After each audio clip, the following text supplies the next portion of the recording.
County prosecutor is asking the sheriff to conduct a criminal investigation into the deleted texts of former Seattle Mayor Jenny Durkan, former police chief Carmen Best, and other city officials. A city investigation did not get down to the bottom of who or what was responsible more than a year after those texts disappeared. And a lot of people want to know more. Fox 13's Matt Markovich has more on this investigation. Yes, this could be a very big deal. A criminal investigation involving the destroying of public records. It'd have to be intentional to see any penalty, but this happened during a very critical stage in the city's history. It's the height of the anti-police and racial protests in the summer of 2020. There are questions surrounding the ordering of tear gas on protesters and the controversial order to abandon Seattle PD's East Precinct. You should know, leaving the precinct was not my decision. But that abandonment made possible the creation of Chaz, then CHOP, which occupied the area for a month. People were shot and murdered. Then two whistleblowers in the mayor's office uncovered 10 months of missing text messages that included that time period. There were deleted texts from Carmen Best, the police chief, Mayor Jenny Durkan, and Harold Scoggins, the fire chief, and 4 members of the Seattle Police Command staff. I had 3 phones during this period of time, and sometime during that period of time, one of the phones was set to a retention period of 30 days.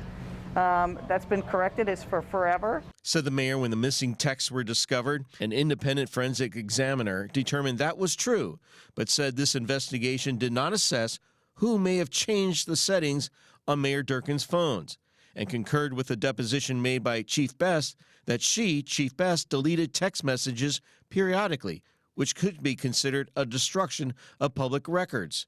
Now, retiring King County prosecutor Dan Satterberg has asked the King County Sheriff Patty Cole-Tyndall to investigate the missing texts as a criminal matter, saying in a statement, "Typically, we don't ask for an investigation to be conducted, but in recent weeks and months, I heard from people in the community that this matter was important to them. I consider it my responsibility to make this request to the sheriff before the end of my term." I'm glad that the prosecutor made this decision. I think it's long overdue. The Washington Coalition for Open Government has complained several times about the city's lack of transparency with the public. The investigation that was done in this case by the city was woefully inadequate.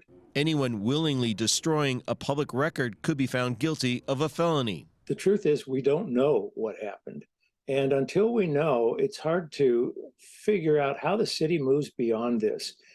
This is just one of many, many problems in the city of Seattle relative to openness, transparency, and accountability. Last year, Mayor Durkan said she did not intentionally delete her texts. I have always believed that everything I do is public as mayor, and that everything's collected and archived.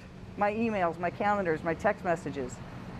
We found a gap, and we're going to fix that gap. A spokesperson for Mayor Bruce Harrell says the mayor has not asked SPD or the city attorney to investigate. But a spokesperson for Seattle City Attorney Ann Davidson, who was not the city attorney at the time the texts were deleted, says the office spent significant time and resources on an investigation of these text messages and uncovered no evidence to suggest intentional wrongdoing by current or former city officials. As a result, the city attorney's office saw no basis to request a criminal investigation. I reached out to Mayor Durkan and Chief Best via text on their personal cells for any response to the investigation. I've yet to hear anything back. Many of the missing texts were recovered by the city after they went and reached out to the people who sent the texts or received them. In the newsroom, Matt Markovich, Fox 13 News.